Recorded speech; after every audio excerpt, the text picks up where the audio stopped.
हमारे 4 हमसाया ममालिक हैं और चारों ममालिक में कुछ ना कुछ जंग की सूरत हाल है। इंडिया के साथ हमारी जंग टली नहीं है, टली है, ख़त्म नहीं हुई है और अफ़गानिस्तान अनस्टेबल रहता ही है।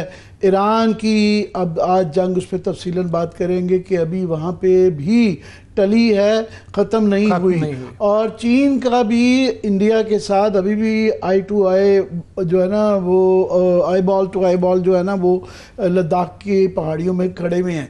सो जंग बिल्कुल खित्ते के अंदर मंडला रही है। तो हमारे यहाँ क्या मसला है? हमारे यहाँ ये है कि वो कहते हैं जी टोटल कंट्रोल, एब्सोल्यूट कंट्रोल उनको चाहिए, ये सबसे बड़ी तरजीह है। और वो मज़ीद शेर हो गए हैं हुकूमती पार्टी ख़ास तौर पे, क्योंकि ना कोई अपोजिशन है, ना कोई सिविल सोसाइटी है, ना कोई मीडिया है, सबका मार मार के कीमा निकाल दिया है। सो लिहाजा दिलेरी के साथ जो दिल किया जाए वो कर लिया जाए।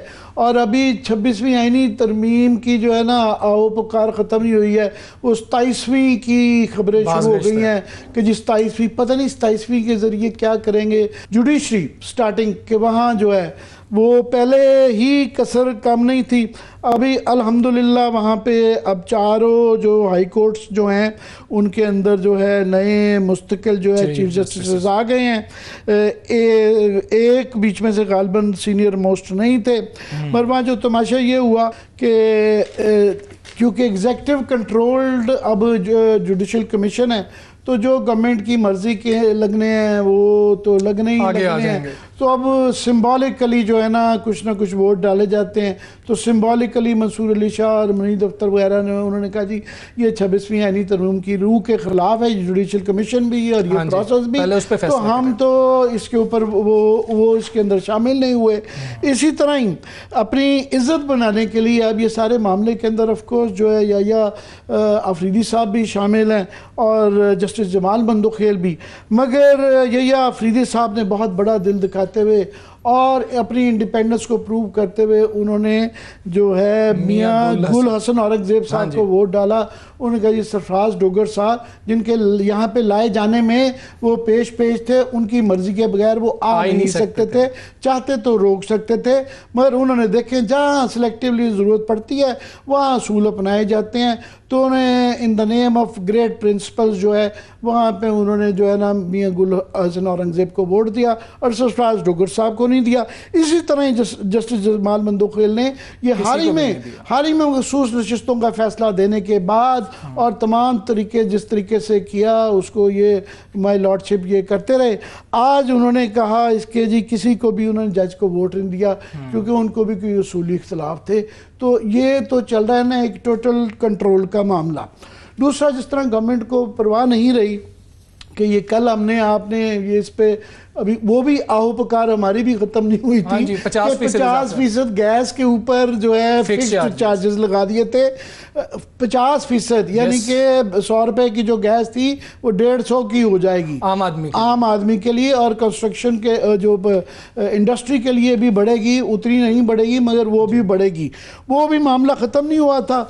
तो अभी जो है जी पेट्रोल की ज़रा तफसील कितने का हो गया जी? सर 8 रुपए 36 पैसे उन्होंने बढ़ा दिया, 266 रुपए 79 पैसे मुकर्रर हो गई है पेट्रोल की जी। ये 267 रुपए पर लीटर अब हो गया है। हाँ जी। अब उसके अंदर तकलीफ दे बात इसमें यह है कि आम तौर पे उधर ये होता था कि जो इंटरनेशनल मार्केट में क्राइसिस बढ़ गई है।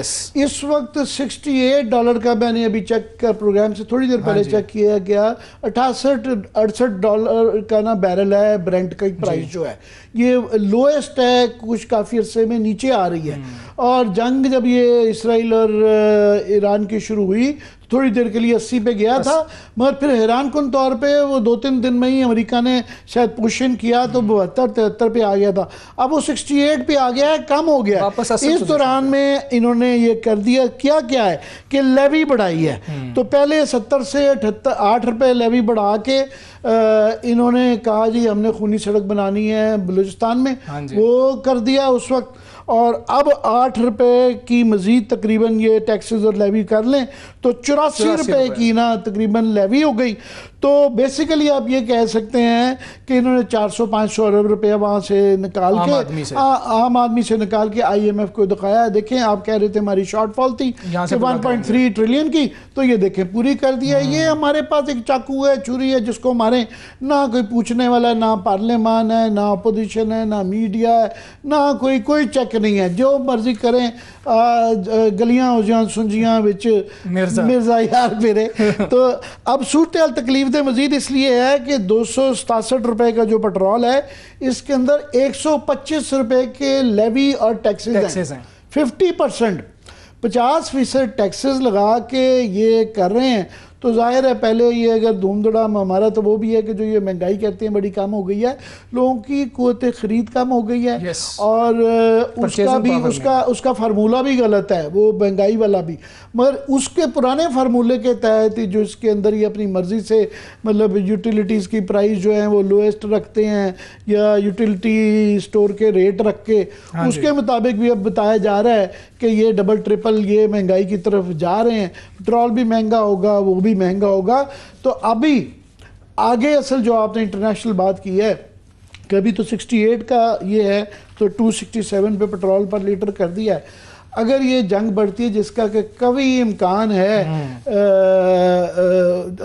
जंग का, तो अगर ये बढ़ती है तो ये रेट अगर 80-85 याद रहे कि एक दौर में 140 रुपए पर बैरल जो है ना ये पेट्रोल गया हुआ है। तो ये अगर जंग बढ़ती है जिसका कि अभी कभी इम्कान है, वो इसलिए कि दोनों तरफ से जो है सीज़ फायर जो है कोई उसका कोई रिटर्न एग्जिस्ट नहीं करता और जो है दोनों तरफ से शराइत बड़ी सख्त बयान आ रहे हैं। ईरान के वज़ीर आला जो हैं उनका भी बयान आया है कि हमें टाइम चाहिए अमेरिका से बातचीत के लिए, हमें ट्रस्ट नहीं है। पिछली दफ़ा भी जब बातचीत कर रहे थे इनके साथ तो उस दौरान में ही हमारे ऊपर हमला हो गया था, तो अभी हमें पहले ट्रस्ट चाहिए, उसके बाद फिर इनसे बातचीत करेंगे।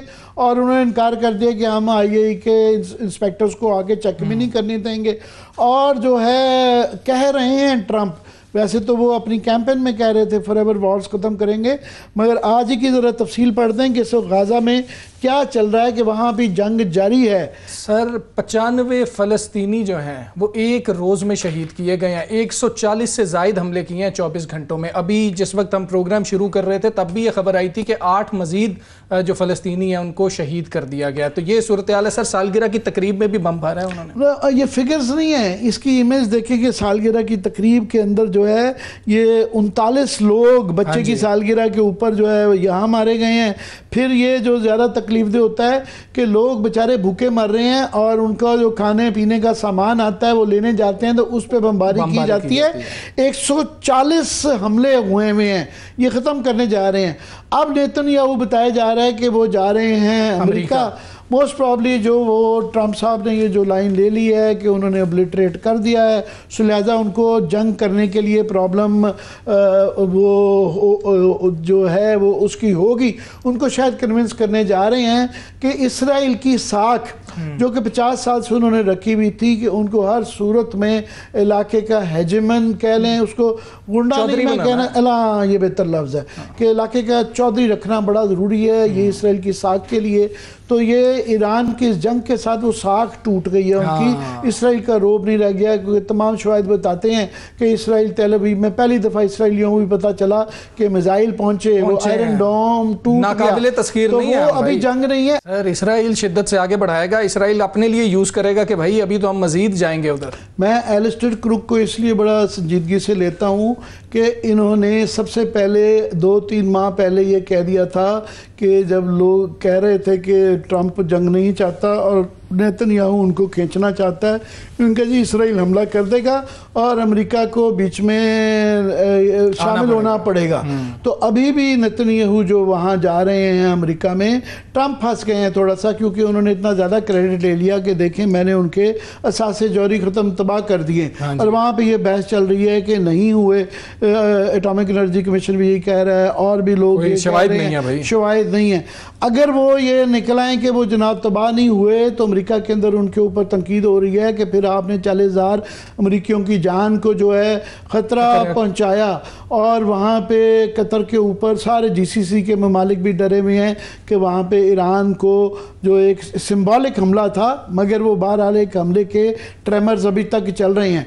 सो ये वहाँ पे ग्राउंड बनाना जो है वहाँ एक तो इंटरनल मामला है, नहीं आसान नहीं, मगर वो ये अगर ये क्योंकि बुनियादी 2-3 ही ऑब्जेक्टिव्स थे ना, एक रजीम चेंज थी, वो रजीम चेंज तो नहीं हुई, ना सिर्फ हुई नहीं, उनके अंदर ईरान के अंदर अंदरूनी खलफशार ज़रूर है, मसाइल हैं, मगर उसमें ये इस जंग की वजह से जिस तरह पाकिस्तान में भी अंदरूनी खलफशार हमारे जैसे मुल्कों में जंग की सूरत में वो लोग इकट्ठे हो जाते हैं, तो ईरान में भी जो हैं उनकी भी हज़ारों साल पुरानी जो है सल्तनत है, एक उनकी सिविलाइजेशन है, तो वो लोग इकट्ठे हो गए, बल्कि ज़्यादा यकजहती उनके यहाँ हो गई। अभी ये जो हाल ही में फ्यूनरल हुआ है उनके शोहदा का, वहाँ पे जो फरवर नज़र आ गया, और फिर उन्होंने अपनी इस कैंपेन का नाम भी हज़रत अली के नाम से मंसूब किया हुआ है, हैदरी के नाम से, मुहर्रम का महीना है, और वैसे ही जज्बा बहुत ज़्यादा शहादत का होता है, तो ईरान का मूड वहाँ ये नहीं नज़र आ रहा। दूसरा जो खामनाई साहब का जो बयान आया है वो बिल्कुल भी पीछे हटने के लिए तैयार नहीं है।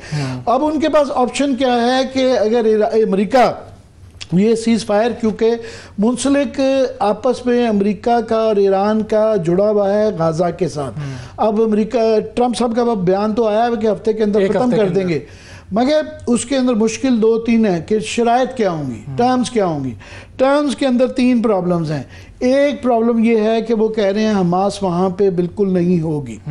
अब हमास का एक वो है, वो बिल्कुल कैसे उनको निकाला जाएगा। दूसरा वो कहते हैं जनाब कि वो 4 मुल्कों का एक टोला होगा जो इसको रन करेगा, पैलेस्टीनियन इलाकों को पैलेस्टीनियन अथॉरिटी नहीं करेगी। अब वो मुल्क भी रिलेक्टेंट हैं, और पैलेस्टीनियन अथॉरिटी को जब लोग उनको अगर मानते हैं, ये कैसे किया जाएगा। तीसरा, इसराइल चाह रहा है कि जो मगरबी किनारे पे जो वेस्ट बैंक के अंदर जो वो हैं यहूदियों की आबादियाँ, उनको ख़त्म नहीं किया जाएगा।